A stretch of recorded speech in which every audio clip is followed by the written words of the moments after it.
क्या वो डर रही है? डेमोनिक नियोनेट को मूव ना होते देख जब आशु ऐसा सोच रहा था, उसने अचानक देखा कि डेमोनिक नियोनेट के हाथों में मौजूद एंशिएंट स्वॉर्ड ऑटोमेटिकली म्यान से बाहर निकल आई। फिर वो बैंगनी बीम में ट्रांसफॉर्म होकर गोल्डन योद्धा की तरफ बढ़ी। यहां तक कि आशु भी स्वॉर्ड बीम को क्लियरली नहीं देख पाया। सरप्राइजिंगली गोल्डन योद्धा को स्वॉर्ड बीम ने एक्चुअली दो हिस्सों में स्प्लिट कर दिया। इसके बाद उससे एक डायमेंशनल क्रिस्टल ड्रॉप हुआ और गायब हो गया। स्वॉर्ड हवा में घूमकर वापस डेमोनिक नियोनेट की म्यान में लौट गई। क्या कमाल की प्राइमोडियल एनर्जी स्किल है! ये डेफिनेटली मॉर्टल प्राइमोडियल एनर्जी स्किल के लेवल पर नहीं है। ये मेरी ट्रांसेंडेंट फ्लाइंग इमोर्टल से भी ज्यादा स्ट्रांग है। लॉजिकली इसे बहुत ज्यादा प्राइमोडियल एनर्जी खर्च करनी चाहिए। मॉर्टल स्टेज की प्राइमोडियल एनर्जी इतनी स्ट्रांग प्राइमोडियल एनर्जी स्किल को बनाए रखने के लिए काफी नहीं हो सकती। उसने ये कैसे किया? आशु अलार्म्ड था और लगातार डेमोनिक नियोनेट को इंस्पेक्ट कर रहा था। थोड़ी देर सोचने के बाद आशु ने डेमोनिक नियोनेट को वापस बुला ली और सहारनपुर बैटलफील्ड में एंटर हो गया, जो बहुत बड़े एरिया को कवर किए हुए थी। गेम में आशु काफी दूर तक दौड़ा और फाइनली उसे एक ची मिल गया, जो अब भी जिंदा था। उसने डेमोनिक नियोनेट को बुलाई और उसे ची को मारने का ऑर्डर दिया। हालांकि ची उतना पावरफुल नहीं था जितना म्यूटेटेड स्टोन। ची फिर भी ये ईपिक स्टेज का टॉप क्रिएचर था। डेमोनिक नियोनेट ने अपनी एंशिएंट स्वॉर्ड को पकड़ रखी थी और कोल्ड नजरों से उस ची को देख रही थी जो उनकी तरफ तेजी से आ रहा था। जैसे ही ची उसके करीब पहुंचा, उसके हाथों में मौजूद एंशिएंट स्वॉर्ड ऑटोमेटिकली म्यान से बाहर निकल गई और बैंगनी बीम के साथ ची की तरफ स्लैश कर दिया। ची ने जोर से दहाड़ लगाई और काला धुआं ड्रैगन लाइफ सोल में कंडेंसर हो गया। उसने काले धुएं को बैंगनी ग्लो की तरफ स्प्रे किया, ये उम्मीद करते हुए कि वो इसे रोक सके। आंसू ने काले धुएं की स्ट्रेंथ देखी थी, लेकिन बैंगनी स्वॉर्ड ने हरानी कुल बीम ने डायरेक्ट काले धुएं को चीर दिया और लाइफ सोल और ची दोनों को दो हिस्सों में काट दिया। ये नजारा आंसू चौंक कर खुले मुंह के साथ देख रहा था। जब एंशिएंट स्वॉर्ड सोर्स फिर से अपनी म्यान में वापस लौट आई, डेमोनिक नियोनेट एंशिएंट स्वॉर्ड को पकड़े हुए बिना किसी एक्सप्रेशन के वहीं खड़ी थी। ये फेलो सच में लाजवाब है क्या? ये अभी सिर्फ एक मॉर्टल कंपेनियन बीस्ट है। अगर वो और एडवांस होती है तो उसमें क्या बदलाव आएंगे? आशु महसूस कर रहा था कि डेमोनिक नियोनेट का एडवांस होना डेफिनेटली दूसरे मिथिकल क्रिएचर्स से अलग होगा। आखिरकार उसके पास पहले से ही एक लाइफ प्रोविडेंस और लाइफ सोल है। तो ये इमेजिन करना मुश्किल है कि जब वो फिर से इवोल्व होगी तो क्या होगा। क्या वो दूसरा लाइफ प्रोविडेंस और लाइफ सोल कंडेंस करेगी, या क्या मौजूदा लाइफ प्रोविडेंस और लाइफ सोल और ज्यादा एनहांस होंगे? आशु हैरान था। इसके अलावा व्हील ऑफ डेस्टिनी ने उसे अजीब एहसास दिया। अनफॉर्चुनेटली मेरे पास कोई ट्रू मिथिकल कंपेनियन बीस्ट नहीं है। मुझे हैरानी है कि क्या सभी के मिथिकल स्टेज पर पहुंचने पर इनमें से कोई ना कोई ऐसा होगा, आशु ने सोचा। लेकिन उसके पास इसका कोई जवाब नहीं था। ह्यूमंस अभी तक मिथिकल स्टेज पर एडवांस नहीं हुए थे। केवल 6 परिवारों के पास कुछ मिथिकल कंपेनियन बीस्ट थे। आशु के पास 6 परिवारों में बहुत कम दोस्त थे और ना ही उसके पास पूछने की कोई जगह थी। हालांकि अब यह कंफर्म हो गया था। हालांकि डेमोनिक नियोनेट अभी भी मॉर्टल क्लास पर थी। उसकी कॉम्बैट एबिलिटी ज्यादातर एपिक क्रिएचर्स से कहीं ज्यादा स्ट्रांग थी। केवल अपनी स्वॉर्ड मड से वो शायद ज्यादातर एपिक क्रिएचर्स को मार सकती थी। ये तुम्हारे लिए है, तुम्हें फ्यूचर में कड़ी मेहनत करनी होगी। आशु ने उसे एक एपिक कंपेनियन एग दिया जो प्रीवियसली ड्रॉप हुआ था। आशु खुद को इसे खिलाने के लिए अपने दूसरे कंपेनियन बीस्ट को नहीं दे सका था। हालांकि उसने रिसेंटली डेंजन्स पर काम नहीं किया था, इसलिए कंपेनियन एग्स के ड्रॉप होने का कोई चांस नहीं मिला था। ये वही कंपेनियन एग था जिसे उसने डेंजन में छोड़ दिया था और नहीं उठाया था। चौंकाने वाली बात यह थी कि डेमोनिक नियोनेट ने केवल एक बार एपिक कंपेनियन एग पर नजर डाली और फिर अपना सिर घुमा लिया। उसके कोल्ड एटीट्यूड ने आशु को डिप्रेस्ड कर दिया। तुम एक एपिक कंपेनियन एग भी नहीं खा रही हो, क्या तुम खाने के मामले में बहुत ही पिकी हो? आशु ने मन ही मन सोचा। अगर इसकी जगह टायरेंट बेहेमोथ होता तो वो तो कुत्ते की तरह दौड़ते हुए आ जाता, लेकिन ये तो बिल्कुल भी ध्यान नहीं दे रही है। डेमोनिक नियोनेट वहीं खड़ी रही, बिना किसी रिएक्शन के। जैसे वो केवल तभी हिलेगी जब आशु ऑर्डर देगा। छोड़ो जो भी है, तुम तब खाओगी जब भूखी होगी। आशु ने देखा कि फोन ने उसे हंग्री नोटिफिकेशन नहीं दी। और उसने कंपेनियन एग को डेंजन में ही छोड़ दिया। जब डेमोनिक नियोनेट को भूख लगेगी तो वो उसे निकाल सकता है। अगर ऐसा ही चलता रहा तो ये कोई सोल्यूशन नहीं है। मैं अभी डेंजन में शिकार नहीं कर सकता, लेकिन मेरे कुछ कंपेनियन बीस्ट्स को खाना चाहिए, खासकर टायरेंट बेहेमोथ को। अगर मैंने उसके लिए काफी खाना कंपेनियन एग की फॉर्म में इनक्यूबेट नहीं किया होता और उसे बचाए रखने के लिए राशनिंग नहीं कर रहा होता तो कब का स्टॉक खत्म हो गया होता। आशु अच्छे सॉल्यूशन के बारे में सोच नहीं सका। अब उसे बस काले ड्रैगन के मरने का इंतजार करना था, ताकि वो डेंजन में शिकार कर अपने कंपेनियन बीस्ट्स के लिए खाना हासिल कर सके। सोल्जर्स के बारे में एक मेडिकल रिपोर्ट ने सुरावना को शॉक्ड कर दिया। जो सोल्जर आशु द्वारा बचाए गए थे वे 2 दिनों से भी कम वक्त में ठीक हो गए थे। उनके शरीर पर जो जख्म थे वे वक्त के साथ ठीक हो जाएंगे, लेकिन इससे उन्हें बैटल में पार्टिसिपेट करने से रोकने की कोई जरूरत नहीं थी। एक और ब्रेकआउट क्रिएचर पिछले दिन सामने आया था। बड़ी तादाद में सोल्जर्स ने एनसर्कलमेंट अटैक में पार्टिसिपेट किया था, लेकिन कुछ सोल्जर्स पर खूनी पानी स्प्रे हो गया। इनमें से 3 सोल्जर्स वही थे जिन्हें आशु ने बचाया था। दूसरे सोल्जर्स पर रेड रैशेज निकल आए और वे उसी वक्त बेहोश हो गए थे और उन्हें रिवर में खींच लिया गया। हालांकि वे तीनों को पूरी तरह से ठीक थे, वे इस आपदा से बचने के लिए लकी थे। सुरावना ने उनके ब्लड को टेस्ट करवाया। टेस्ट रिजल्ट से पता चला कि उनमें रैशेज के खिलाफ हाई रेजिस्टेंस थी, यहां तक कि अगर वायरस उनके शरीर में एंटर करता तो ये ज्यादा डैमेज नहीं करता। इसके बजाय ये धीरे धीरे मर जाता और फैलने में नाकामयाब होता। ये कैसे हुआ होगा? सुरावना सोचने लगी। अगर 1 या 2 लोग ऐसे होते तो इसे एक इत्तेफाक कहा जा सकता था, लेकिन सभी ऐसे हैं तो इसके पीछे सिर्फ एक ही वजह हो सकती है। आंसू के कंपेनियन बीस्ट की एबिलिटीज सच में उनके शरीर में एंटीबॉडीज फॉर्म कर सकती है। जितना सुरावना इस बारे में सोचती गई उतनी ही उसे यकीन हो गया। यह डिस्कवरी सुरावना को बहुत एक्साइटेड कर गई। हालांकि कोई मेडिसिन नहीं थी। आशु के कंपेनियन बीस्ट की एबिलिटी मेडिसिन से भी कहीं ज्यादा इफेक्टिव थी। अगर सभी सोल्जर्स को ऐसी रेजिस्टेंस मिल जाती तो उनकी चेस माउंटेन पर लड़ाई कहीं ज्यादा प्रोएक्टिव हो जाती। कम से कम उन्हें खूनी नदी में गिरने या उसमें फाइट करने का डर नहीं होता। उन्हें यह भी चिंता नहीं करनी पड़ती कि अगर वे ज्यादा देर तक ड्यूटी पर रहते हैं तो रैशेज से इन्फेक्ट हो जाएंगे। इस तरीके से वे और सोल्जर्स को सर्वेलेंस को स्ट्रॉन्ग करने के लिए भेज सकते थे। किसी भी प्रॉब्लम को संभालना आसान हो जाता। पहले हालांकि इनफ मैन पावर थी, सोल्जर्स रिवर के पास ज्यादा देर तक नहीं रह सकते थे, इसलिए उन्हें मैन पावर को कई ग्रुप्स में बांटकर शिफ्ट बदलनी पड़ती थी।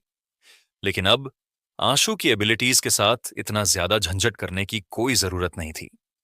वे ज्यादा गार्ड्स तैनात कर सकते थे और सर्वेलेंस रेंज को एक्सपैंड कर सकते थे। इस बार सुरावना ने आंसू को ढूंढने में जल्दी नहीं की।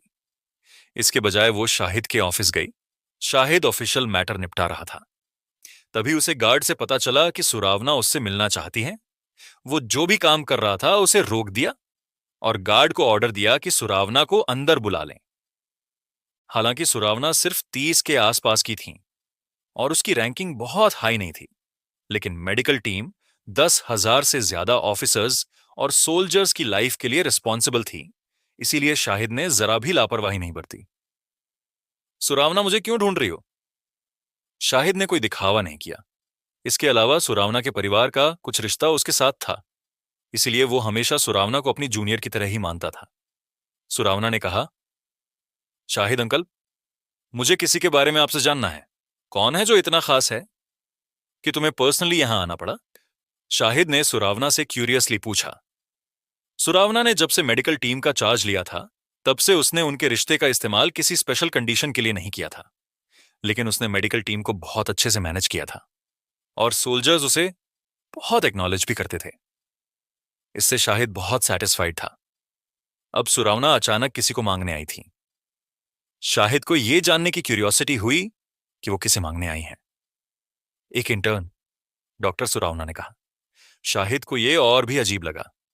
उसने सुरावना को देखा और पूछा, मेडिकल टीम के सभी पर्सनल तुम्हारी जुरिस्डिक्शन के अंडर में हैं, तो तुम मुझसे इंटर्न डॉक्टर क्यों मांग रही हो? यह कहकर शाहिद को कुछ समझ में आ गया। तो तुम नए इंटर्न डॉक्टर रिक्रूट करना चाहती हो? ऐसा नहीं है क्यों काबू कि मैं तुम्हारी रिक्रूटमेंट में मदद नहीं करना चाहता, लेकिन अब मेडिसिन स्टडी करने वाले स्टूडेंट्स की तादाद बहुत कम हो गई है।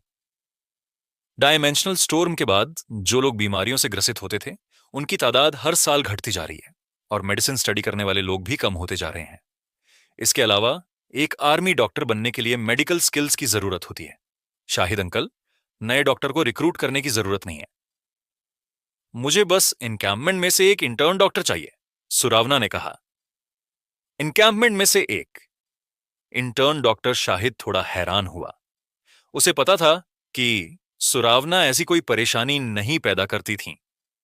बिना किसी कारण के चूंकि उसने ये पर्सन मांगा था तो ये पर्सन इनकैम्पमेंट में जरूर होगा। वो इनकैम्पमेंट में है लेकिन सुरावना की मैनेजमेंट में नहीं आता। शाहिद ने तुरंत आशु के बारे में सोचा। उसने सुरावना को अजीब नजरों से देखा और पूछा, क्या तुम कह रही हो कि तुम्हें आशु शाह चाहिए? शाहिद अंकल, आप सच में उसे जानते हैं? हाँ, मुझे बस वही चाहिए। मैं चाहती हूं कि वो मेडिकल टीम में एक ऑफिशियल मेंबर के तौर पर जुड़ें, सुरावना ने कहा। शाहिद ने सुरावना को देखा और पूछा, तुम उसे क्यों चाहती हो? शाहिद को यह बहुत अजीब लगा। वो अच्छी तरह जानता था कि आशु सिर्फ एक ऑर्डिनरी कॉलेज स्टूडेंट है और उसने मेडिसिन भी स्टडी नहीं की। उसने आशु के लिए एक डॉक्यूमेंट भी फिलअप किया था जिससे वो इंटर्न डॉक्टर बन गया था। ये मेनली उसे इनकैंपमेंट में एंट्री दिलवाने के लिए था ताकि उसे ऑर्डिनरी सोल्जर्स के साथ ट्रेनिंग ना लेनी पड़े। उसके साथ हम एक प्रॉब्लम रिजॉल्व कर सकते हैं जो हमेशा आपके लिए सिरदर्द बनी रही है। शाहिद अंकल, सुरावना ने कामली कहा। अरे कौन सी प्रॉब्लम? शाहिद ने दिलचस्पी से सुरावना को देखी और पूछा, रैशेस की प्रॉब्लम। अगर आशु हमारे पास होगा तो हमारे सोल्जर्स को ब्लड रिवर या रैशेस से डरने की जरूरत नहीं होगी। वे हमेशा गार्ड पर रह सकते हैं, उन्हें शिफ्ट बदलने की जरूरत नहीं होगी और वे ब्लड रिवर में भी लड़ सकते हैं। सुरावना ने हर शब्द साफ और जोर देकर कहा। क्या तुम श्योर हो? शाहिद हैरान होकर खड़ा हो गया और सुरावना से पूछा। सुरावना सही थी, ये वाकई एक प्रॉब्लम थी जो हमेशा शाहिद को परेशान करती थी। इस प्रॉब्लम की वजह से आर्मी को अपनी कॉम्बैट स्ट्रेंथ का कम से कम 40% खोना पड़ा था। ये चेज माउंटेन पर सर्वेलेंस को भी कमजोर करता था। पहले जब अरशद था तो हालांकि उसका टेम्पर थोड़ा अजीब था, लेकिन वो इन प्रॉब्लम्स को रिजॉल्व करने के काबिल था। हालांकि सुरावना के पास उतनी ही बेहतरीन मेडिकल स्किल्स थी, वो इन अजीब प्रॉब्लम्स को रिजॉल्व नहीं कर पा रही थी। शाहिद अरशद से कांटेक्ट नहीं कर पा रहा था और कॉर्नर से भी कोई खबर नहीं आई थी जिससे उन्हें सिरदर्द हो रहा था। अब सुरावना ने अचानक कहा कि आशु ब्लड रिवर की प्रॉब्लम्स को रिजॉल्व कर सकता है। यह शाहिद को सरप्राइज कर गया। उन्हें यकीन ही नहीं हुआ। जिन सोल्जर्स को आशु ने बचाया था वे पहले रशेस से इन्फेक्टेड थे। जब आशु ने उनका इलाज किया तो उनके शरीर अब ब्लड रिवर से इम्यून हो गए हैं। ये कुछ एक्सपेरिमेंटल डेटा है जो मैंने इकट्ठा किया है। सुरावना ने वो इंफॉर्मेशन शाहिद को दी जो वो लाई थी। शाहिद ने सुरावना की लाई हुई इंफॉर्मेशन पढ़ी, जिसके बाद उसके चेहरे के एक्सप्रेशन अजीब हो गए। सुरावना ने एक्साइटेड होकर कहा, शाहिद अंकल, आशु की एबिलिटी के साथ चेस माउंटेन पर हमारी स्ट्रैटेजी इतनी पैसिव नहीं होगी। मुझे डर है कि मैं तुम्हें ये पर्सन नहीं दे सकता। सुरावना की बात पूरी होने से पहले ही शाहिद ने उसे टोकते हुए कहा। सुरावना चौंक गई और हैरानी से सवाल करते हुए पूछा, क्यों शाहिद अंकल, क्या आप मुझ पर यकीन नहीं करते? मैं आपको गारंटी दे सकती हूं कि यह डेटा असली है। आशु के कंपेनियन बीस्ट की एबिलिटी इफेक्टिवली एंटीबॉडी फॉर्म कर सकती है। यह सोल्जर को रिवर के खून से इम्यून रख सकती है। इसके साइड इफेक्ट्स भी बहुत कम हैं। नहीं सुरावना, तुम मुझे गलत समझ रही हो। मुझे तुम्हारी रिसर्च और इंफॉर्मेशन पर यकीन है और मैं जानता हूं कि आशु के पास ऐसी एबिलिटीज हो सकती हैं, लेकिन फिर भी मैं तुम्हें उसे नहीं दे सकता। या ये कहो कि मेरे पास उसे देने की अथॉरिटी नहीं है। शाहिद ने कड़वी मुस्कान के साथ कहा, आप चेस माउंटेन के कमांडर इन चीफ हैं, आपके पास पावर कैसे नहीं हो सकती? आशु का ऐसा क्या बैकग्राउंड है? क्या उसे फेडरेशन ने भेजा है? सुरावना ने हैरानी से पूछा। नहीं, उसे थॉमस आर्मी का मेंबर माना जा सकता है, लेकिन उसकी आइडेंटिटी थोड़ी स्पेशल है। शाहिद ने कहा, उसकी आइडेंटिटी चाहे जो भी हो, अगर वो थॉमस आर्मी का है तो चाहे वो ओवरसियर ही क्यों ना हो, उसके पास सोल्जर्स की जान की हिफाजत करने का फर्ज है। यह उसकी जिम्मेदारी है कि वो कंट्रीब्यूट करे। सुरावना ने सख्ती से कहा, अगर वो ओवरसियर होता तो यह आसान होता, लेकिन अनफॉर्चुनेटली वो नहीं है। शाहिद ने कहा, शाहिद अंकल, वो आखिर है कौन? सुरावना अब और सहन नहीं कर पाई। उसका नाम आशु शाह है। जिस आदमी से मैडम अवंतिका ने शादी की है, उसका सरनेम भी शाह है। तुम क्या सोचती हो कि उसका क्या स्टेटस हो सकता है? शाहिद ने कहा। सुरावना की आंखें चौड़ी हो गईं और उसने सरप्राइज होकर कहा, मैडम, अवंतिका ने इतना यंग हस्बैंड ढूंढा। ये उम्र का गैप। तुम क्या बकवास कर रही हो? मैडम, अवंतिका के हस्बैंड आशु के डैड हैं। आशु अभी भी थॉमस कॉलेज में स्टडी कर रहा है और वो एक स्टूडेंट है। उसने कुछ वक्त के लिए युगराल बब्बर के अंडर स्टडी भी की थी, इसीलिए ब्यूरो उसे टारगेट बना रहा है और उसे इन्वेस्टिगेशन के लिए ले जाने की कोशिश कर रहा है। मैडम, अवंतिका ने उसे यहां रखा है क्योंकि वो चाहती हैं कि हम उसे प्रोटेक्ट करें। अब अगर मैं उसे उन सोल्जर्स का इलाज करने के लिए कहूं और उनमें से कोई एक सोल्जर ब्यूरो से हो और कुछ गलत हो जाए, तो मैं मैडम अवंतिका को क्या जवाब दूंगा? शाहिद ने फटकार लगाते हुए कहा। सुरावना को समझ आ गया तो बात यह है, लेकिन अगर ऐसा है तो उसे मैडम अवंतिका की वजह से मदद करने के लिए और ज्यादा इच्छुक होना चाहिए। है ना बकवास? मैंने कहा ना। ना नहीं। और यह आखिरी फैसला है। हमें उसे किसी भी हाल में खतरे में नहीं डालना है। ऐसा नहीं था कि शाहिद आशु को मदद करने नहीं देना चाहता था, लेकिन जीवन ने बार बार उससे कहा था कि आशु को किसी भी खतरे में ना डालें और उसके कामों में दखल ना दें। अगर आशु के साथ कुछ हुआ तो मैडम अवंतिका इस मामले को जरूर उठाएंगी और यहां तक कि ओवरसियर भी उन्हें नवर्श नहीं रोक पाएगा। शाहिद जानता था कि रोशन अपनी मोम की सबसे ज्यादा इज्जत करता है, इसलिए वो अपनी मोम के खिलाफ कभी नहीं जाएगा। शाहिद मैडम अवंतिका के टेम्पर को भी अच्छी तरह जानता था। भले ही जहाल मैडम अवंतिका आमतौर पर बातचीत में इजी रहती थीं, लेकिन अगर किसी ने सच में उनकी बॉटम लाइन को छू लिया तो वो एक बेकाबू बैल की तरह हो जाती थीं, जिसे रोका नहीं जा सकता था। सुरावना शाहिद के मना करने के बावजूद हार मानने को तैयार नहीं थी। वो क्लियरली इतने सारे सोल्जर्स को मरने से बचा सकती थी, तो फिर वो आशु का इस्तेमाल क्यों नहीं कर सकती थी? सुरावना को लगता था कि आशु कोई लापरवाह अमीराजादा नहीं है। अपनी ऑब्जर्वेशन में उसने पाया कि वो एक बहुत ही जेंटल लड़का है जो दूसरों की मदद करने के लिए हमेशा तैयार रहता है। उसमें अमीर जादो जैसा टेम्परेमेंट नहीं था। शाहिद अंकल भले ही मना कर दें, लेकिन अगर आशु खुद तैयार हो जाए तो ये पूरी तरह से अलग बात होगी। सुरावना ने फैसला किया कि वो खुद आशु को मनाने की कोशिश करेंगी। सुरावना के चले जाने के बाद शाहिद ने अपने हाथ में मौजूद इंफॉर्मेशन को देखा और अपने आप से बुदबुदाते हुए कहा, आशु के लिए यह बहुत अफसोस की बात है। अगर वो युगराल के मामले में ना उलझता तो उसका फ्यूचर लिमिटलेस हो सकता था। अब जबकि ब्यूरो उसे निशाना बना रहा है, यह कहना मुश्किल है कि वो जिंदा रह पाएगा या नहीं। सुरावना शाहिद के ऑफिस से बाहर निकली और डायरेक्ट आशु के रेजिडेंस की तरफ चल पड़ी। जब सुरावना पहुंची तो आंसू एक बुक पढ़ रहा था। सुरावना ने उसे अपने इरादे बताए। सुरावना के बात खत्म करने के बाद आशु ने उसकी तरफ देखा और कहा, डॉक्टर सुरावना, अगर ये पहले की बात होती तो मैं बिना सवाल किए जरूर सहमत हो जाता, लेकिन अब शायद मैं इस पर अग्री नहीं हो सकता। सुरावना ने आह भरी और कहा, मैं समझ सकती हूं। आफ्टर ऑल तुम ब्यूरो के निशाने पर हो। अगर तुम सोल्जर्स के साथ ज्यादा मेलजोल करोगे तो ये ब्यूरो को अपॉर्चुनिटी दे सकता है। आशु ने सिर हिलाया। मुझे अपनी सेफ्टी की चिंता नहीं है, मुझे बस डर है कि सोल्जर्स मुझसे जुड़कर फंस ना जाएं। सुरावना ने कुछ नहीं कहा।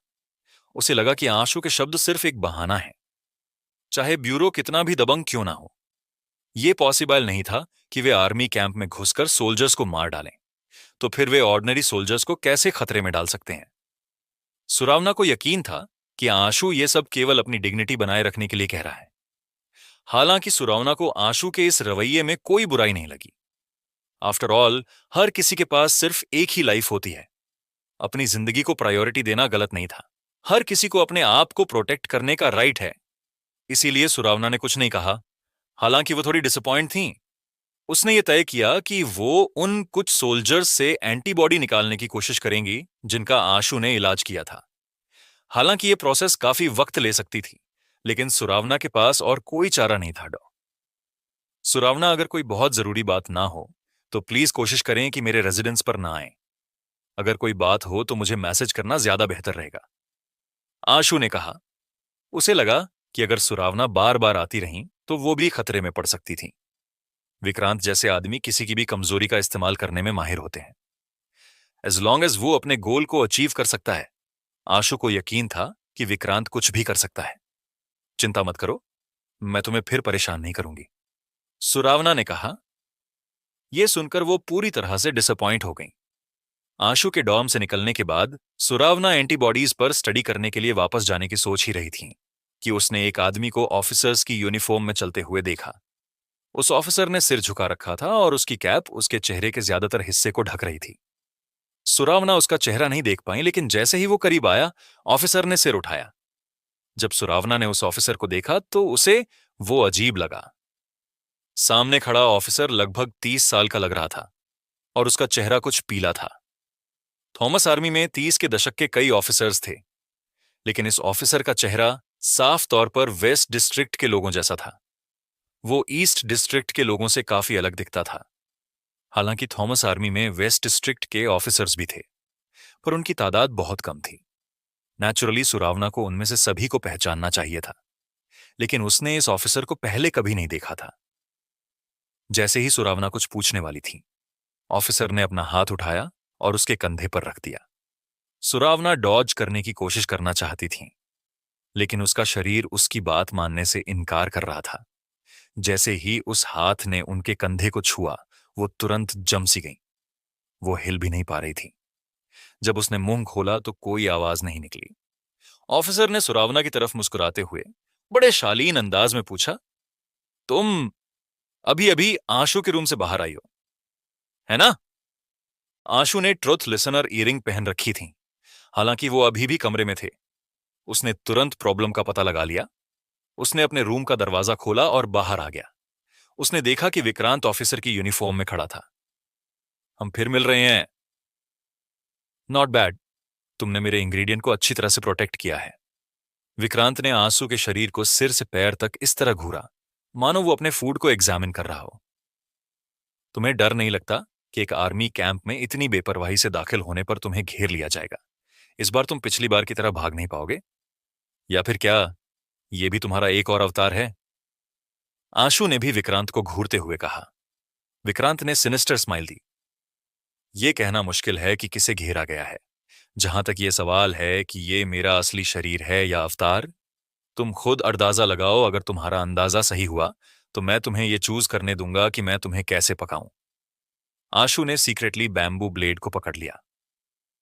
वो ना तो अंदाजा लगाना चाहता था और ना ही कोई ऐसी बात कहना चाहता था जैसे सुरावना को छोड़ दोन विक्रांत जैसे आदमी के लिए ये शब्द बेकार थे।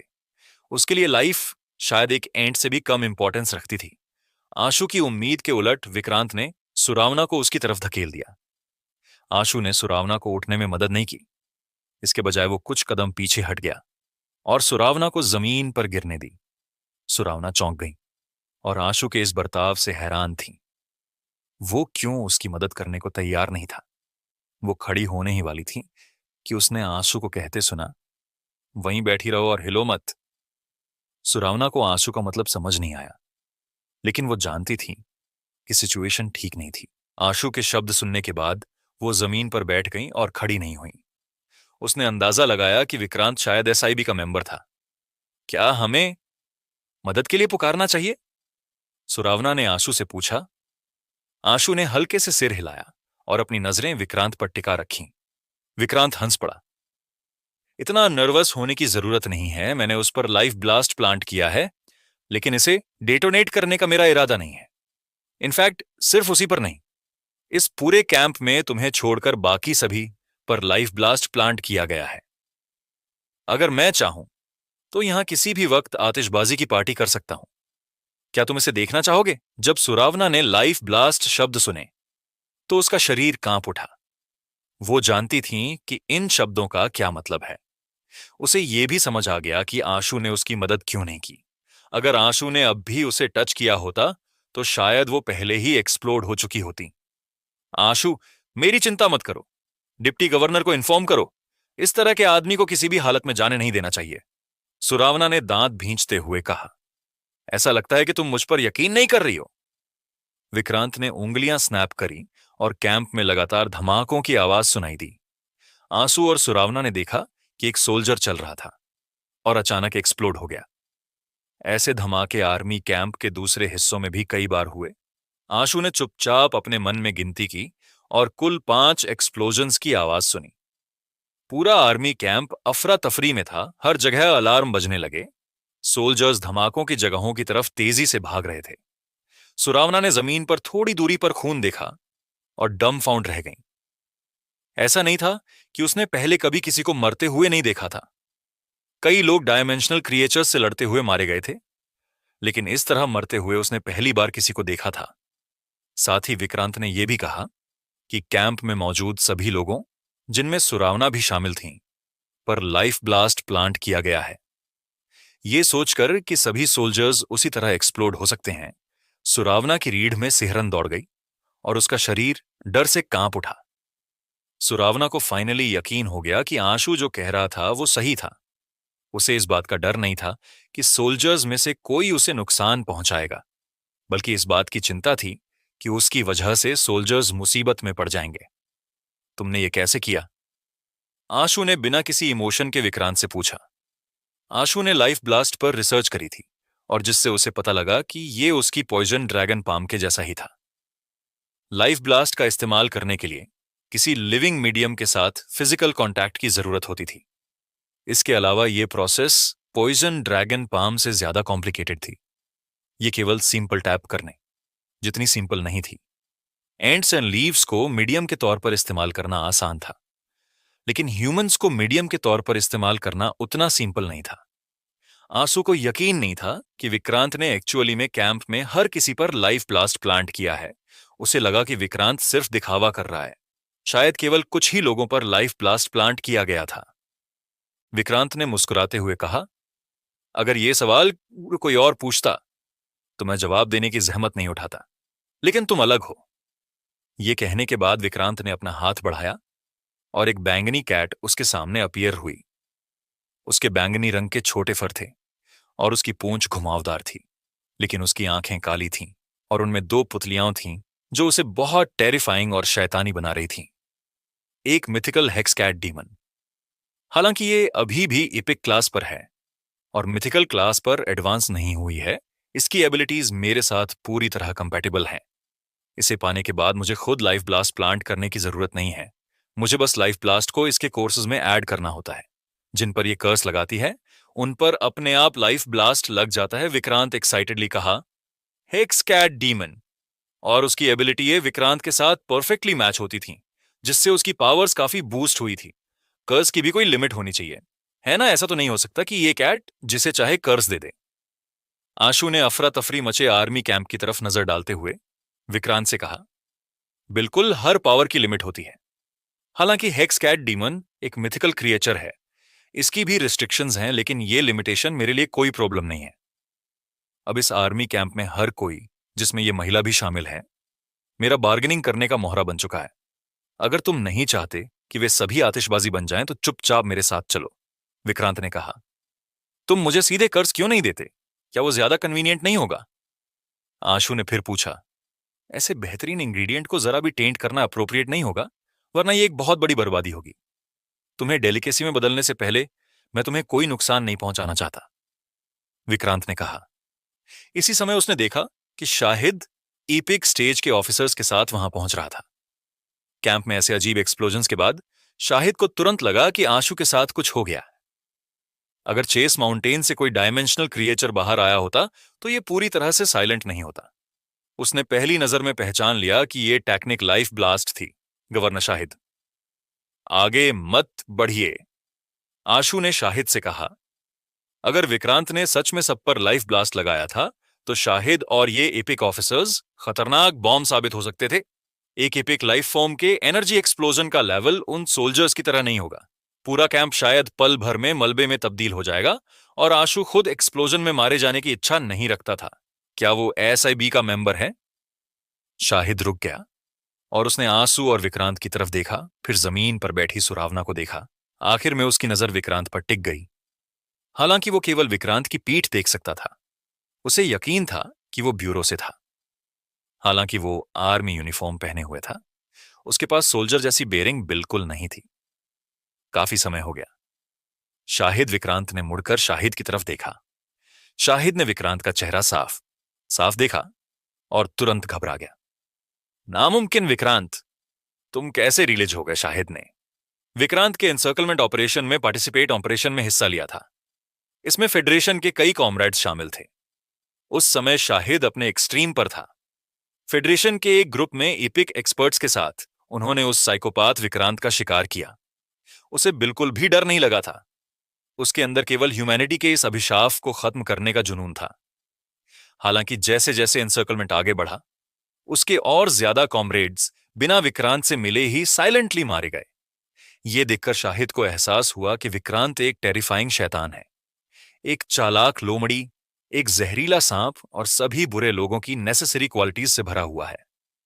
वो एक जन्मजात डेविल था। शाहिद की पीठ पर एक लंबा जख्म था जो उसकी पूरी पीठ पर फैला हुआ था। यह उसी लड़ाई में मिला निशान था। अगर उसका लाइफ प्रोविडेंस एक्स्ट्रॉर्डिनरी नहीं होता तो वो शायद उसी लड़ाई में मारा गया होता। विक्रांत का नाम सुनते ही कुछ अधेड़ उम्र के सोल्जर्स के चेहरे का रंग तुरंत बदल गया। ये वही नाम था जिसे उनके पेरेंट्स अक्सर उन्हें डराने के लिए इस्तेमाल करते थे। जब वे बच्चे थे, अगर वे कोई गलती करते या बार बार जिद करते तो उनके पेरेंट्स कहते, सीरियल किलर विक्रांत तुम्हें खाने आ रहा है। ये उनके बचपन का एक गहरा डर बन गया था। हालांकि वे पहले ही इपिक स्टेज पर पहुंच चुके थे, लेकिन इस नाम को सुनकर उनके भीतर अजीब सा डर पैदा हो गया। एक लगभग 27 साल का एपिक ऑफिसर जिसने क्लियरली विक्रांत का नाम पहले कभी नहीं सुना था, हो सकता है उसने इसका नाम कहीं सुना हो, लेकिन विक्रांत का उस पर कोई गहरा इंप्रेशन नहीं था। आफ्टर ऑल, विक्रांत को तब अरेस्ट किया गया था जब वो पैदा भी नहीं हुआ था। चाहे तुम कोई भी हो, तुम्हें जो मन करे वो करने की परमिशन नहीं है। जवान एपिक ऑफिसर ने कोल्ड लहजे में कहा। वो खुद को एक जीनियस मानता था जिसने 28 साल की उम्र में इपिक स्टेज पर कदम रख लिया था। उसका दावा था कि वो 6 परिवारों के जीनियस लोगों से कम नहीं है। बदकिस्मती से उसे इस बात का अंदाजा नहीं था कि उसके सामने खड़ा आदमी कितना खतरनाक है। उसने ये भी कम आंका था कि फेडरेशन के इतिहास में डेविल का नाम पाने वाला ये आदमी किस तरह का अस्तित्व है। विक्रांत ने उसकी तरफ देखा भी नहीं, केवल चुटकी बजाई। बूम! जवान ऑफिसर का शरीर पटाखे की तरह एक्सप्लोड हो गया और एक टेरिफाइंग शाइनअक्वेव ने पास की सभी इमारतों को ब्लो कर दिया। हालांकि ऑफिसर्स ने तेजी से रिएक्ट किया, लेकिन वे बहुत करीब थे। कई ऑफिसर एक्सप्लोजन से जख्मी हो गए और आसपास का इलाका मलबे में बदल गया। अब से तुम सब चुप रहो मेरे पास। तुम जैसे कचरे पर समय बर्बाद करने का वक्त नहीं है। जो भी बकवास करेगा उसका भी यही अंजाम होगा। विक्रांत ने गुस्से भरे लहजे में कहा। तुम? वो एक गुस्सैल ऑफिसर विक्रांत की तरफ बढ़ने ही वाला था जब शाहिद ने उसे रोक दिया। विक्रांत, तुम क्या चाहते हो? शाहिद ने विक्रांत को घूरते हुए पूछा। मुझे सिर्फ वही चाहिए। विक्रांत ने आंसू की तरफ इशारा करते हुए कहा। अभी मेरे साथ चलो। अगर तुमने मना करने की हिम्मत की तो यहां मौजूद हर किसी को पटाखों में बदल दूंगा। ये मेरी मील से पहले का जश्न होगा। आशु, मेरी सुनो। इस जगह को तुरंत छोड़ दो और इसे मुझे संभालने दो। शाहिद ने विक्रांत को घूरते हुए कहा और इतना कहने के साथ ही उसका शरीर चमकने लगा और उस पर एक कवच अपीयर हां मर गया। दूसरे ऑफिसर और सोल्जर्स भी अपने अपने कंपेनियन बीस्ट्स को बुला चुके थे और किसी भी पल लड़ने के लिए तैयार थे।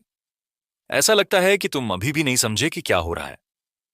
तो मैं तुम्हें होश में लाने के लिए कुछ करता हूं, विक्रांत ने कहा और अपनी उंगलियां चटकाने के लिए अपना हाथ ऊपर उठाया। विक्रांत, एक पल रुको, आंसू ने कहा। विक्रांत रुका और दिलचस्पी से आंसू को देखा। क्यों? क्या तुमने सोच लिया? आंशु ने सिर हिलाया और कहा, मैं समझ गया हूं, मैं तुम्हारे साथ जाऊंगा। आंशु ने विक्रांत के साथ जाने का फैसला शाहिद और बाकी लोगों की वजह से नहीं लिया था। आफ्टर ऑल, उसे विक्रांत का डर नहीं था। इसके अलावा उसे विक्रांत के असली शरीर को ढूंढकर उसे पूरी तरह से खत्म करना था। यहां तक कि अगर वो विक्रांत पर हमला करता और उसे मार डालता तो भी उसे नहीं पता था कि ये विक्रांत का दूसरा पपेट तो नहीं है। आशु, तुम नहीं जा सकते, तुरंत यहां से निकल जाओ, शाहिद ने ऑर्डर दिया। गवर्नर शाहिद, पूरे आर्मी कैंप में विक्रांत ने सभी को लाइफ ब्लास्ट लगा दिया है। चेस माउंटेन के कमांडर इन चीफ के तौर पर क्या आप चाहते हैं कि सभी मेरे साथ मर जाएं? आशु जितना जल्दी हो सके उतना जल्दी कैंप छोड़ना चाहता था और ज्यादा वक्त बर्बाद नहीं करना चाहता था। जब सभी ने यह सुना, उनके चेहरे बदल गए। अगर सभी में लाइफ ब्लास्ट प्लांट किया गया है तो क्या वे किसी भी वक्त जवान ऑफिसर की तरह एक्सप्लोड नहीं हो सकते थे। ये नामुमकिन है, लाइफ ब्लास्ट को लगाने के लिए मीडियम की जरूरत होती है। हमने उसे पहले नहीं देखा। शाहिद ने चेहरे के एक्सप्रेशन बदलते हुए कहा, तुमने पहले इसे देखा होगा, है ना? विक्रांत ने अपने पैरों के पास बैठी कैट की तरफ इशारा किया। सभी ने कैट को देखा और उनके एक्सप्रेशन चेंज हो गए। जब उन्होंने उसे देखा, उन्होंने सच में कैट को पहले देखी थी, लेकिन वे सिर्फ एक बार उसे देख पाए थे। लेकिन जब उन्होंने फिर से ध्यान दिया, तो वो फिर से दिखाई नहीं दी। उन्हें में लगा कि वे कुछ गलत देख रहे थे, लेकिन अब उन्हें रियलाइज हो रहा था कि कुछ गड़बड़ है। इसके अलावा अभी हाल ही में जवान ऑफिसर का सेल्फ डेटोनेशन उन्हें निराश कर गया था। क्या तुम चाहोगे कि मैं तुम्हें इसका प्रूफ दूं? विक्रांत ने कोल्ड लहजे में कहा। कोई जरूरत नहीं, मैं तुम्हारे साथ जाऊंगा। आशु ने करंट सिचुएशन से जल्दी बाहर निकलने की इच्छा जताई। उसे विक्रांत के असली शरीर को जितना जल्दी हो सके ढूंढना था, ऐसा खतरनाक आदमी जो उसके खिलाफ खड़ा था। उसे जिंदा रहने का मौका कैसे दिया जा सकता था? इस बार उसने सोल्जर्स को टारगेट किया था, जो उसके साथ कोई रिश्ता नहीं रखते थे। यह कहना मुश्किल था कि अगला शिकार उसके परिवार या दोस्तों में से कोई ना हो। आशु शाहिद ने आशु को अजीब एक्सप्रेशन के साथ देखा। गवर्नर प्लीज, अपनी रिस्पॉन्सिबिलिटी याद रखें, जिसे आपको प्रोटेक्ट करना चाहिए। मैं आशु शाह नहीं हूं, बल्कि आपके पीछे लाखों ऑर्डिनरी लोग हैं। आंसू बस विक्रांत का पीछा करना चाहता था। अगर शाहिद ने उसे रोका तो वो केवल एक रुकावट बन जाएगा। वो सिर्फ इतना कह सकता था कि शाहिद को ऐसा कुछ बोलने से रोका जाए ताकि वो मौत से लड़ने का साहस न कर सके। हालांकि जब शाहिद, सुरावना और ऑफिसर्स और सोल्जर्स ने यह सुना, तो इसका उनके लिए एक पूरी तरह से अलग मतलब था। आशु की इमेज उनके दिलों में तुरंत ऊंची हो गई। ये ऐसा था जैसे एक सेंट खुद को सैक्रिफाइस कर सिटीजन्स को बचा रहा हो। उन्हें यह नहीं पता था कि आशु केवल उनसे जितना दूर हो सके उतना दूर रहना चाहता था, क्योंकि कोई भी ढेर सारे बॉम्ब्स के पास नहीं रहना चाहता था, जो किसी भी समय फट सकते थे। चलो चलते हैं, विक्रांत ने पलटकर एनकैम्पमेंट के एंट्रेंस की तरफ बढ़ते हुए कहा। आशु बिना किसी झिझक के उसके पीछे चला। शाहिद ने सरप्राइज होकर देखा, लेकिन अल्टीमेटली उसने कुछ नहीं कहा। उसने बस आशु को एक आर्मी सैल्यूट दिया। सभी ऑफिसर्स और सोल्जर्स ने आशु को सैल्यूट किया और उसे और विक्रांत को एनकैम्पमेंट से बाहर जाते हुए देखा। मैं तुम्हारे साथ बाहर आ ही गया हूं। क्या तुम उनके शरीरों में मौजूद लाइफ ब्लास्ट्स को रिलीज कर सकते हो? आंसू ने एनकैम्पमेंट से बाहर निकलने के बाद विक्रांत से कहा, इसे पहन लो। विक्रांत ने आंसू को एक अजीब सी चेन पकड़ ढाई। ये क्या? आशु ने उस आइटम को देखा और महसूस किया कि ये शैकल्स जैसी लग रही थी, लेकिन ये काफी पतली थी। ये सिर्फ हाथ पैरों को जगदने जितनी सिंपल नहीं लग रही थी। ये प्राइमोडियल ट्रैपिंग लॉक है जिसे ब्यूरो ने बनाया है। ये प्राइमोडियल गोल्ड से बना है। इसे पहनने के बाद ये उन सभी 26 स्पोर्ट्स को बाइंड कर देता है जहां तुम्हारे पास सी ऑफ एनर्जी हो सकता है। इसे पहनने के बाद इमोर्टल भी अपनी प्राइमोडियल एनर्जी को यूज नहीं कर सकते। मुझे 28 साल तक इसमें बंद रखा गया था, लेकिन ये एक सिंप्लीफाइड वर्जन है। जो मैंने पहना था वो और भी कॉम्प्लिकेटेड और इनकन्वीनियंट था। मैंने इसे ब्यूरो से तुम्हारे लिए स्पेशली तैयार करवाया, हाबिया, विक्रांत ने कहा। आशु ने प्राइमोडियल ट्रैपिंग लॉक को देखा और भौहें चढ़ा ली। तुम जो कर रहे हो वो मेरे लिए सुसाइड कमिट करने जैसा है। बेशक तुम चाहो तो आतिशबाजी का नजारा देखने का ऑप्शन भी चुन सकते हो, विक्रांत ने एनकैम्पमेंट की डायरेक्शन में इशारा करते हुए कहा। ठीक है, मैं इसे पहनता हूं। ये कहते हुए आशु मन ही मन डेविल वाली हंसी हंसने लगा, जबकि बाहर से वो खुद को डिफिकल्ट पोजीशन में दिखाने का नाटक कर रहा था। ये आइटम दूसरों पर काम आ सकता था और उनकी प्राइमोडियल एनर्जी सील कर सकती थी, लेकिन आशु के पास ऐसा कोई प्राइमोडियल एनर्जी सी नहीं था। अगर इस कंसेप्ट को लागू भी किया जाए तो उसका पूरा शरीर ही एक प्राइमोडियल एनर्जी सी था। जब तक उसके शरीर को पूरी तरह तबाह ना कर दिया जाए, उसके प्राइमोडियल एनर्जी सी को डिस्ट्रॉय करना नामुमकिन था। इसीलिए लॉस्ट इमोर्टल मंत्रा अपनी तरह की एक अनोखी प्राइमोडियल एनर्जी आर्ट थी। प्राइमोडियल ट्रैपिंग लॉक मिलने के बाद आशु ने इसे पहन लिया। ऐसा लगा जैसे उसने कुछ पहना ही ना हो। उसने देखा कि चेन्स उसके शरीर को एनवेलोप कर रही थीं। कुछ स्पेशल एरियाज पर 26 स्पॉट्स ऐसे थे जहां मेटल नीडल्स उसके शरीर में घुस रही थीं। ये 26 स्पॉट वही थे जहां प्राइमोडियल एनर्जी सी हो सकते थे। ये ट्रैपिंग लॉक फेडरेशन के सबसे बेहतरीन एक्सपर्ट्स को भी प्राइमोडियल एनर्जी का इस्तेमाल करने से रोक सकता था। और प्राइमोडियल एनर्जी के सर्कुलेशन बिना ना तो वे प्राइमोडियल एनर्जी आर्ट्स को सर्कुलेट कर सकते थे और ना ही कंपेनियन बीस्ट्स को बुला सकते थे। हालांकि कंपेनियन बीस्ट्स को बुलाने के लिए ज्यादा प्राइमोडियल एनर्जी की जरूरत नहीं होती, लेकिन कोई एनर्जी ना होने की वजह से कंपेनियन बीस्ट से फॉर्म हुए टैटू को एक्टिवेट करना नामुमकिन था। इससे कंपेनियन बीस्ट को बुलाना नामुमकिन हो जाता। तुम बहुत स्ट्रांग हो, लेकिन अनफॉर्चुनेटली तुम्हें इस सेक्युलर वर्ल्ड के सो कॉल्ड मॉरल्स ने बांध रखा है। तुम इतने बेवकूफ हो कि दूसरों के लिए खुद को सैक्रिफाइस करने को तैयार हो।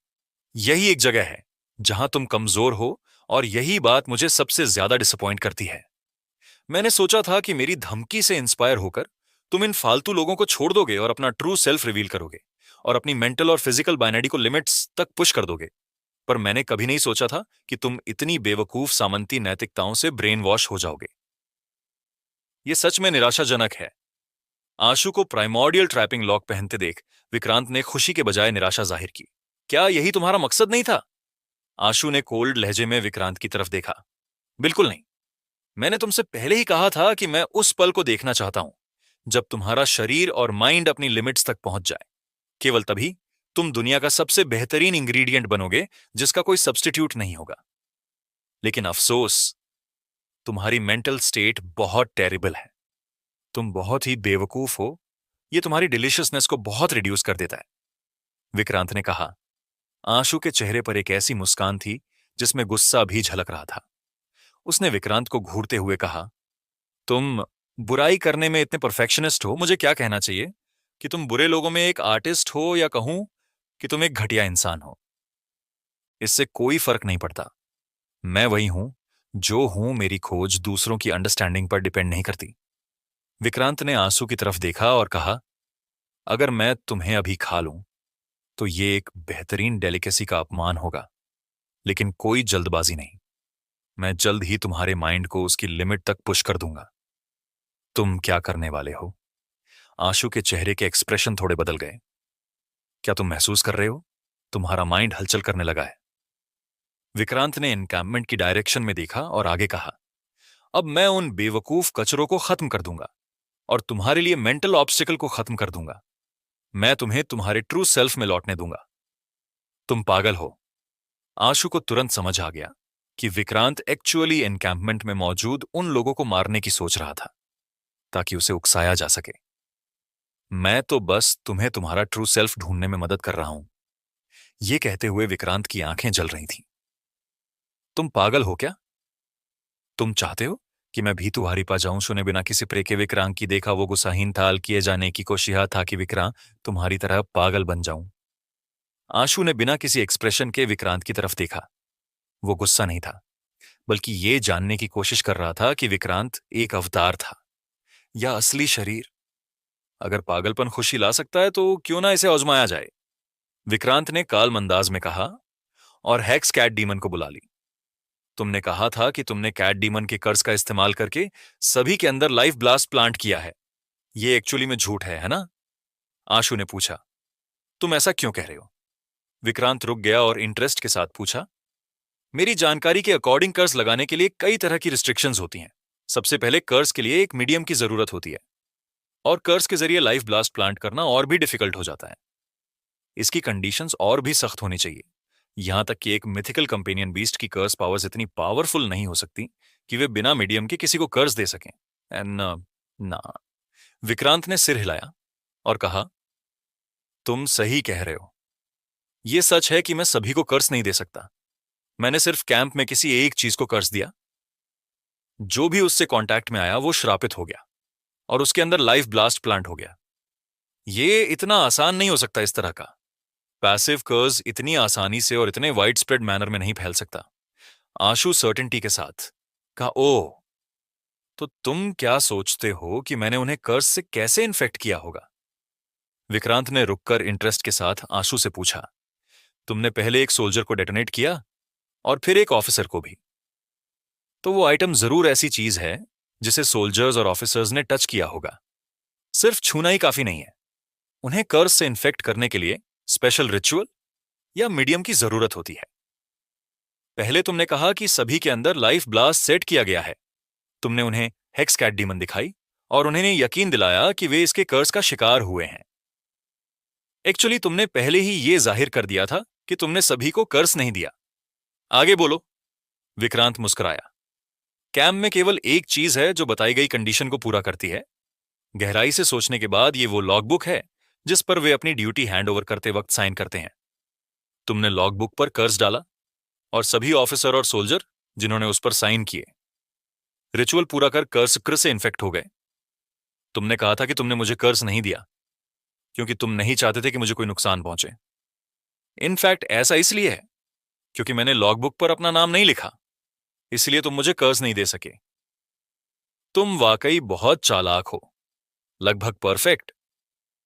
लेकिन भले में ही तुम्हारा नाम लॉगबुक पर होता, मैं तुम्हें कर्ज से टेंटेड नहीं होने देता, विक्रांत ने कहा। देखने से लगता है कि मेरा अंदाजा सही था। तुम शायद असली शरीर हो। मैंने कभी एक्सपेक्ट नहीं किया था कि तुम इतने साहसी होगे कि अपने असली शरीर के साथ आर्मी कैंप में दाखिल होगे। अगर तुमने सच में सबको डेटोनेट कर दिया होता तो शायद तुम बचकर निकल नहीं पाते। हाँ ना, है ना? आशु ने विक्रांत की तारीफ में कहा। तुमने ये भी अंदाजा लगा लिया? ये कैसे पता किया? विक्रांत ने थोड़ा सरप्राइज होकर आंखों से पूछा। मां, पहले श्योर नहीं था, लेकिन अब पूरी तरह श्योर हो गया हूं, आशु ने कहा। विक्रांत एक पल के लिए हक्का बक्का रह गया, फिर हंसने लगा। दिलचस्प। तुम वाकई दिलचस्प हो। कितनी अफसोस की बात है तुम जैसे स्मार्ट पर्सन ने उन कचरों के लिए खुद को सैक्रिफाइस करना चूज किया। लेकिन ये अच्छा भी हुआ, वरना तुम्हारी एबिलिटी और इंटेलेक्ट के साथ मैं तुम्हें कभी पकड़ नहीं पाता। तुम सही कह रहे हो।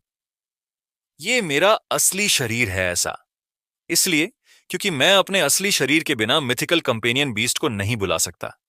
नेचुरली इन तरीकों को भी पूरा नहीं कर सकता। हर कोई मानता है कि मैं एक नीच आदमी हूं जो केवल अंधेरे में छिपा रहता है। हर कोई मानता है कि मैं अपने असली शरीर के साथ जोखिम नहीं उठाता, लेकिन मैं ऐसा करता हूं और इसके बावजूद मैं बिना खरोंच के बाहर आ जाता हूं। क्या यह दिलचस्प नहीं है? विक्रांत कुछ हद तक खुश था। तुम सच एक साहसी और मेटिकुलस डेविल हो। अगर तुम जैसे आदमी इस दुनिया में रहेंगे तो मुझे डर है कि बहुत से लोग अनकंफर्टेबल फील करेंगे। आशु ने गहरी सांस लेते हुए कहा। दूसरों के बारे में सोचना मेरी परेशानी नहीं है, लेकिन तुम्हें खुश होना चाहिए। हालांकि तुम मारे जाओगे, लेकिन मैं तुम्हें पकड़ने की कोशिश करने वाले उन लोगों को नहीं छोड़ूंगा। मैं पूरे ब्यूरो को खत्म कर दूंगा। इसे एक तरह से तुम्हारे लिए बदला लेना समझ सकते हो, विक्रांत ने कहा। मैं बचपन से ही गरीब रहा हूं, इसलिए मेरी एक बुरी आदत बन गई। मुझे अपने काम खुद हैंडल करना पसंद है। मैं जिंदगी का मजा लेना या दूसरों की सेवा का आनंद लेना ज्यादा नहीं जानता, इसलिए बेहतर होगा कि मैं अपना बदला खुद ही ले लूं। आशु ने कहा। तुमने मुझे मुश्किल में डाल दिया है। अच्छा हुआ, मुझे इस वक्त भूख लगी है और मैं तुम्हारे जैसी डेलिकेसी को तुरंत निगल जाना चाहता हूं। मैं इतना इंतजार नहीं कर सकता, विक्रांत ने अपने होठों को चाटते हुए कहा। तो पहले मैं तुम्हें मारता हूं, आशु ने विक्रांत को घूरते हुए कहा। यह अफसोस की बात है कि तुमने पहले ही प्राइमोर्डियल ट्रैपिंग लॉक पहन लिया है मुझसे, इसलिए तुम्हारे पास कोई मौका नहीं है। विक्रांत लॉक को लेकर बहुत कॉन्फिडेंट था। आफ्टर ऑल यही वो चीज थी जिसने उसे 28 सालों तक जकड़े रखा था। उसने इसे तोड़ने के लिए हर मुमकिन तरीका आजमाया था, लेकिन इससे आजाद होने का कोई तरीका नहीं मिला था। क्या सच में आशु ने जोर लगाया और वो चेन जिसने उसे जकड़ा हुआ था तुरंत टूटकर उड़ते हुए टुकड़ों में बिखर गई? विक्रांत के चेहरे के हाव भाव बदल गए। उसने अपनी उंगलियां चटकाने की कोशिश की ताकि उन सभी लोगों को मार डाला जाए जो श्रापित थे। वो आशु को मेंटल ब्लो पहुंचाना चाहता था, लेकिन जैसे ही उसने अपना हाथ उठाया उसने एक फ्लैश देखा। वो अनबिलीवेबली फास्ट था और उसके हाथ को काट दिया। ये वहीं नहीं रुका, ये सीधा विक्रांत के शरीर की तरफ बढ़ा, क्योंकि आशु प्राइमोर्डियल ट्रैपिंग लॉक से जकड़ा हुआ था। विक्रांत ने बिल्कुल भी तैयारी नहीं की थी। वो आंसू के बहुत करीब था और आंसू बहुत तेज था। शायद कुछ ही लोग होंगे जो ईपिक स्टेज में उससे तेज होंगे, और विक्रांत तो क्लियरली आंसू की स्वॉर्ड जितना तेज नहीं था। विक्रांत अचानक एक शैडो में बदलकर भागने की कोशिश करने लगा, लेकिन आशु के हाथ में मौजूद बैम्बू ब्लेड उससे भी तेज था। उसने शैडो पर स्लैश किया। खून के फव्वारे के साथ एक टाइगर की शेप के कंपेनियन। बीस्ट को आशु ने दो टुकड़ों में काट दिया। टाइगर की शेप के कंपेनियन बीस्ट की लाश और खून अचानक एक्सप्लोड हो गए। एक्सप्लोजन की स्ट्रेंथ एक इपिक क्रिएचर के पूरी पावर से किए गए हमले से भी ज्यादा टेरिफाइंग थी। यह जाहिर था कि वो टाइगर की शेप का कंपेनियन बीस्ट इपिक स्टेज का था मरो। विक्रांत ने एक और स्पोर्ट पर भागने की कोशिश की जहां वो खड़ा था। वहां एक साथ 10 से ज्यादा इपिक कंपेनियन बीस्ट्स अपीयर, जिन्हें विक्रांत ने डेटोनेट करने के लिए तैयार किया। फिर कुछ 100 मीटर की रेडियस में दिल को दहला देने वाला एक्सप्लोजन हुआ और एक ह्यूज लाइट ब्लास्ट फॉर्म हो गया जो आसमान की तरफ उठने लगा। इसे दर्जनों किलोमीटर दूर से देखा जा सकता था। कैंप के अंदर से शाहिद और दूसरे सभी लोगों ने यह टेरिफाइंग लाइट ब्लास्ट देखा। उन्होंने तो जमीन को हिलते हुए भी महसूस किया और उनके चेहरे सीरियस हो गए। हो सकता है कि आशु के साथ कुछ हुआ हो, चलो देखते हैं। शाहिद ने तुरंत अपने आदमियों को एक्सप्लोजन की डायरेक्शन में ले जाने के लिए एलईडी किया। यह वही डायरेक्शन थी जहां विक्रांत आशु को ले गया था। जहां तक इस टेरिफाइंग ब्लास्ट का सवाल था, यह ऐसी पावर थी जो एपिक स्टेज से नीचे के किसी इंसान के बस की बात नहीं थी। उनके हिसाब से आशु इतनी इमेंस पावर प्रोड्यूस नहीं कर सकता था। इसलिए इकलौती पॉसिबिलिटी यही थी कि विक्रांत अपनी पूरी पावर को अनलीश कर रहा था। सुरावना एक्सप्लोजन की डायरेक्शन में बाकी लोगों के साथ दौड़ पड़ी। वो बेहद उदास थी। उसे अभी भी याद था कि उसने आशु को कायर समझ लिया था जब उसने कहा था कि वो सोल्जर्स को मुसीबत में नहीं डालना चाहता। लेकिन सोल्जर्स की जान बचाने के लिए आशु ने विक्रांत जैसे सीरियल किलर के साथ जाने का फैसला किया। उसका आउटकम ऑब्वियस था। सुरावना जानती थी कि आशु के सामने नरक है। एक ऐसा नौजवान जो अभी भी स्कूल जा रहा था ने इन सोल्जर्स के लिए बहादुरी से नरक की तरफ कदम बढ़ा लिया। इसने सुरावना को शर्मिंदा और टच्ड फील कराया। आशु मरना मत, ये सुरावना की दिल से की गई प्रार्थना थी और यही प्रार्थना कई चेस माउंटेन के सोल्जर्स और ऑफिसर्स की भी थी।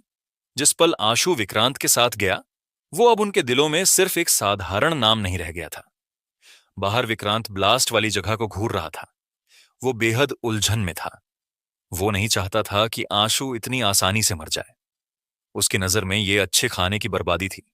हालांकि उस पल उसे सच में लगा था कि उसकी जान पर बड़ा खतरा है। इसीलिए उसने सबकॉन्शियसली ही अपनी पूरी स्ट्रेंथ का इस्तेमाल किया था, क्योंकि डेलिकेसीज की कंपैरिजन में उसकी अपनी जिंदगी ज्यादा इंपॉर्टेंट थी। विक्रांत ब्लास्ट वाली जगह को इंटेंटली देख रहा था। भले ही एक ही जगह पर 10 से ज्यादा इपिक क्रिएचर ने सेल्फ डिस्ट्रक्ट किया था और उनकी माइट किसी भी इपिक क्रिएचर को मारने के लिए काफी थी, मगर विक्रांत तब तक श्योर नहीं हो सकता था जब तक वो आशु की लाश नहीं देख लेता। एक परछाई ब्लास्ट के बीच से बाहर निकली हवा में लाइट और हीट इमिट करते हुए वो बिल्कुल सूरज की तरह चमक रही थी। उसके हाथ में एक बड़ी सोर्डन थी जो ऊपर से नीचे की तरफ स्लैश कर रही थी। सोर्ड बीम सनलाइट से बने व्हील की तरह डिसेंड हुई। ये लाइट अनबिलीवेबली डोमिनियरिंग थी। क्या यह आदमी एक मॉन्स्टर है? 10 से ज्यादा एपिक कंपेनियन बीस्ट्स का डेटोनेशन भी इसे मारने में नाकाम रहा। आशु को जिंदा देख विक्रांत को मानो 440 वॉट करंट लगा था, लेकिन उसकी आंखों में जोश की चमक आ गई। उस पल वो भागने की इच्छा छोड़ चुका था। अब आशु को खाने की उसकी इच्छा और भी मजबूत हो गई थी। ये उसे लगभग निगल ही रही थी। उसने अपना हाथ बढ़ाया और हेक्सकैट डीमन रिंग में ट्रांसफॉर्म हो गई, जो उसकी उंगली पर आ गई। रिंग पहनकर विक्रांत ने भागने के बजाय आशु की स्वॉर्ड बीम की तरफ पंच मारा। यह क्लियरली विक्रांत का स्टाइल नहीं था, लेकिन आशु की स्वॉर्ड बीम बिना किसी झिझक के हवा को चीरते हुए आगे बढ़ती रही। विक्रांत की कैट डीमन रिंग और उसका हाथ एक साथ कट गए। विक्रांत हवा में उछल गया, लेकिन उसके चेहरे पर पागलपन भरी मुस्कान थी। ब्लड कर्स लाइफ चेंज, इतना कहने के साथ ही विक्रांत के शरीर से लाल रोशनी बाहर निकलने लगी, जो ब्लड जैसे हेक्स पैटर्न में ट्रांसफॉर्म हो गई। उसकी life soul blood hex clown Ashu के शरीर पर अपीयर हुई। तुरंत ही आशु का शरीर सैंग्वाइन लाइट से एनवेलोप हो गया और वो आसमान से गिरने लगा। चलो देखें किसकी लाइफ ज्यादा मजबूत है। विक्रांत के लंबे बाल हवा में उड़ रहे थे। उसके शरीर पर ब्लड हेक्स उभरने लगे, जैसे वो अपने कर्स को एक्टिवेट करने वाला था। जैसे ही विक्रांत अपना कर्स रिलीज करने वाला था, एक बैंगनी बीम ने उसकी पीठ के अक्रॉस स्लैश किया। विक्रांत की मूवमेंट वहीं रुक गई और उसका उठा हुआ हाथ हवा में ही ठहर गया। उसके सिर ने हवा में उड़ान भरी और खून चारों तरफ बिखर गया। विक्रांत से कुछ ही दूरी पर एक डॉल जैसी लड़की बैंगनी कवच पहने खड़ी थी। उसके हाथों में बैंगनी कोपर से बना म्यान था। विक्रांत का सिर, कटा हुआ शरीर जमीन पर गिर पड़ा और एंसिएंट स्वॉर्ड डेमोनिक नियोनेट के हाथों में मौजूद म्यान में लौट गई। हालांकि इसके बाद भी आशु ने अपनी सतर्कता कम नहीं की। वो विक्रांत के कॉर्प्स को घूरते हुए खड़ा रहा, इस डर से कि कहीं वो पपेट में ना बदल जाए। फॉर्चुनेटली उसका डर सच नहीं हुआ। विक्रांत का कॉर्प्स पपेट में नहीं बदला। इसके बजाय आशु का रहस्यमयी फोन वाइब्रेट होने लगा। आशु ने अपना फोन निकाला और देखा कि डेड मैन ट्री स्क्रीन पर ऑटोमेटिकली अपीयर हो गया था। उसने फोन से विक्रांत के कॉर्प्स की एक तस्वीर खींची और विक्रांत का कॉर्प्स और खून गायब हो गया। ब्लड हेक्स क्लाउन भी लाल रोशनी की स्ट्रीम में बदलकर फोन में खिंच गया, जिसके साथ ही डेड मैन ट्री के क्राउन पर एक नया स्प्राउट भी अपीयर हो गया। इधर जब शाहिद अपने आदमियों के साथ वहां पहुंचा तो उसने देखा कि वहां कुछ 100 मीटर रेडियस वाला का एक बड़ा गड्ढा था। आशु उस गड्ढे के बीच में खड़ा था, लेकिन विक्रांत का कोई निशान नहीं था। आशु, तुम ठीक तो हो? विक्रांत कहां गया? सुरावना ने सरप्राइज होकर पूछा। शायद वो अब इस दुनिया में मौजूद नहीं है। आशु ने अपने फोन को अपनी पॉकेट में रखते हुए आराम से कहा। शाहिद, सुरावना और दूसरे एपिक क्रिएचर्स शॉक्ड थे। आशु की बात बहुत ऑब्वियस थी, लेकिन उन्हें ये यकीन करना मुश्किल लग रहा था। हालांकि सच्चाई उनके सामने थी। इतनी खतरनाक बैटल और एक्सप्लोजिव स्ट्रेंथ के परिणाम स्वरूप केवल एक ही विनर हो सकता था। चूंकि आशु वहां बिना किसी जख्म के खड़ा था। विक्रांत का हश्र समझने में सभी को देर नहीं लगी। सुरावना और बाकी लोग आशु को गड्ढे में खड़ा देखकर चौंक गए। उन्हें नहीं ये यकीन करना मुश्किल हो रहा था कि एक कुख्यात खूंखार हत्यारे विक्रांत को आंसू जैसे कॉलेज के स्टूडेंट ने मार दिया। हालांकि वे ये नहीं जानते थे कि विक्रांत पहले कितना ताकतवर रहा होगा, लेकिन उसने अकेले ही आर्मी कैंप में घुसकर कई सोल्जर्स और ऑफिसर्स को मार डाला था, वो भी बड़ी सहजता से बातचीत करते हुए। हालांकि वे उसकी फेरोशियस ताकत के खिलाफ कुछ नहीं कर सकते थे, लेकिन उसकी इंटेंसिटी से वे उसकी स्ट्रेंथ को समझ चुके थे। लेकिन उसे एक स्टूडेंट ने हरा दिया। यह सच हजम करना मुश्किल था। एनकैंपमेंट में लौटने के बाद सुरावना ने आशु से सख्ती से रिक्वेस्ट करी कि वो अपना फिजिकल टेस्ट कराए, लेकिन टेस्ट से उसे पता लगा कि वो पूरी तरह से अनइंजर्ड था। आशु के एक्शंस चेस माउंटेन के एनकैंपमेंट में लेजेंड्स बन गए। सोल्जर्स उसकी अचीवमेंट्स, बहादुरी, ताकत और एक्सीलेंट मेडिकल स्किल्स की चर्चा करने लगे। चेस माउंटेन के एनकैंपमेंट में आशु सर्वशक्तिमान की परिभाषा बन गया। उसे कई सोल्जर्स और ऑफिसर्स ने अपने लीडर के तौर पर भी देखना शुरू कर दिया। यहां तक कि जब शाहिद ने रोशन को इसकी रिपोर्ट दी तो उसने भी सब कुछ बहुत ही बढ़ा चढ़ाकर पेश किया, जिसे सुनकर रोशन के एक्सप्रेशन अजीब हो गए। ओवरसियर, ऐसा टैलेंट कैंपस में रहकर बर्बाद हो रहा है। प्लीज पक्का करें कि आशु चेस माउंटेन में ही रहे। मैं चाहता हूं कि वो स्पेशल यूनिट का कैप्टन बने। शाहिद ने वीडियो कॉल में डायरेक्ट रिक्वेस्ट कर डाली। क्या आपको लगता है कि उसकी उम्र और तजुर्बे के साथ लोग उसे स्पेशल ऑपरेशन यूनिट का कैप्टन मानेंगे? रोशन ने पूछा। चिंता मत करें ओवरसियर, मैंने पहले ही उनकी राय पूछ ली है। उनके ओपिनियन यूनानिमस है। वे किसी को कैप्टन मानने के लिए तैयार नहीं है, सिवाय आशु के। शाहिद ने तुरंत कहा। रोशन के एक्सप्रेशन और भी अजीब हो गए। उसने कुछ पल विचार किया और कहा, इस मामले पर मैं फैसला नहीं ले सकता। उसका सरनेम शाह है, शेरगिल। नहीं, मैं उसका इंचार्ज नहीं हूं। इसके अलावा आपकी सिफारिश को मेरी मोम शायद ही मंजूरी दें। शाहिद ने यह सुनकर गहरी सांस ली। यह सच है मैडम। अवंतिका शायद उसे खतरे में नहीं डालने देंगी, लेकिन ऐसा टैलेंट स्कूल में रहकर बर्बाद हो जाएगा। अगर वो कुछ और सालों तक ट्रेनिंग ले तो वो फ्यूचर में डेफिनेटली किसी रीजन का इंचार्ज बन सकता है। जीवन बगल में पूरी सीरियस के साथ खड़ा था, लेकिन किसी वजह से रोशन को ऐसा लग रहा था कि वो अपनी हंसी रोकने की पूरी कोशिश कर रहा था। शाहिद के फोन काटने के बाद ही रोशन ने जीवन की तरफ गुस्से से देखा। तुम्हें इतनी खुशी किस बात की है? क्या तुम्हें पता नहीं कि कितने सोल्जर्स मारे गए हैं ओवरसियर? मैं हंस नहीं रहा हूं, जीवन ने सीरियस रहते हुए ही कहा। क्या ब्यूरो सच में सोचता है कि शेरगिल परिवार खत्म हो गया है? हमारे आर्मी कैंप के अंदर शेरगिल परिवार के सोल्जर्स को मारने की उनकी हिम्मत कैसे हुई? इसका हिसाब तो उन्हें चुकाना होगा, रोशन ने कोल्ड अंदाज में कहा। ओवरसियर, आप चाहते हैं कि वे इसका हिसाब कैसे दें। जीवन की आंखों में भी नफरत उतर आई। अब समय आ गया है कि ब्यूरो में गाड़ी गई। तुम्हारी कीलों को हिलाया जाए, रोशन ने कहा। समझ गया मुझे क्या करना है। जीवन की आंखें चमक उठी और उसने एक्साइटेड होकर कहा, आगे बढ़ो, उन्हें ज्यादा इंतजार मत कराओ। साथ ही आंशु के विक्रांत को मारने की खबर को दबा दो। चेस माउंटेन से कोई भी खबर बाहर नहीं जानी चाहिए। रोशन ने कहा, भले ही बात बाहर निकले, कोई ये यकीन नहीं करेगा कि विक्रांत को यंग मास्टर आशु ने मारा है। सही कहा ना? जीवन ने कहा, विक्रांत को नेचुरली एक स्टूडेंट ने नहीं मारा। रोशन ने कहा। जीवन तुरंत समझ गया कि रोशन का क्या मतलब है। ओवरसियर चिंता मत करें, विक्रांत की मौत का यंग मास्टर आशु से कोई लेना देना नहीं है। वो हमारे शेरगिल परिवार की आर्मी के हाथों मारा गया क्या? मैंने ऐसा कहा? रोशन ने उसे घूरते हुए पूछा। नहीं, ओवरसियर ने ऐसा कुछ नहीं कहा। लेकिन अगर दूसरे ऐसा सोचते हैं तो आप उन्हें रोक नहीं सकते। वैसे भी इसका यंग मास्टर आशु से कोई लेना देना नहीं है और वे इसे उस पर नहीं थोप पाएंगे। जीवन ने पूरी सीरियसनेस के साथ कहा। यह मेरी प्रॉब्लम नहीं है कि उसकी इन्वेस्टिगेशन होती है या नहीं। अगर परेशानी खड़ी करने वाला एक लड़का मर जाता है तो यह अच्छा ही है।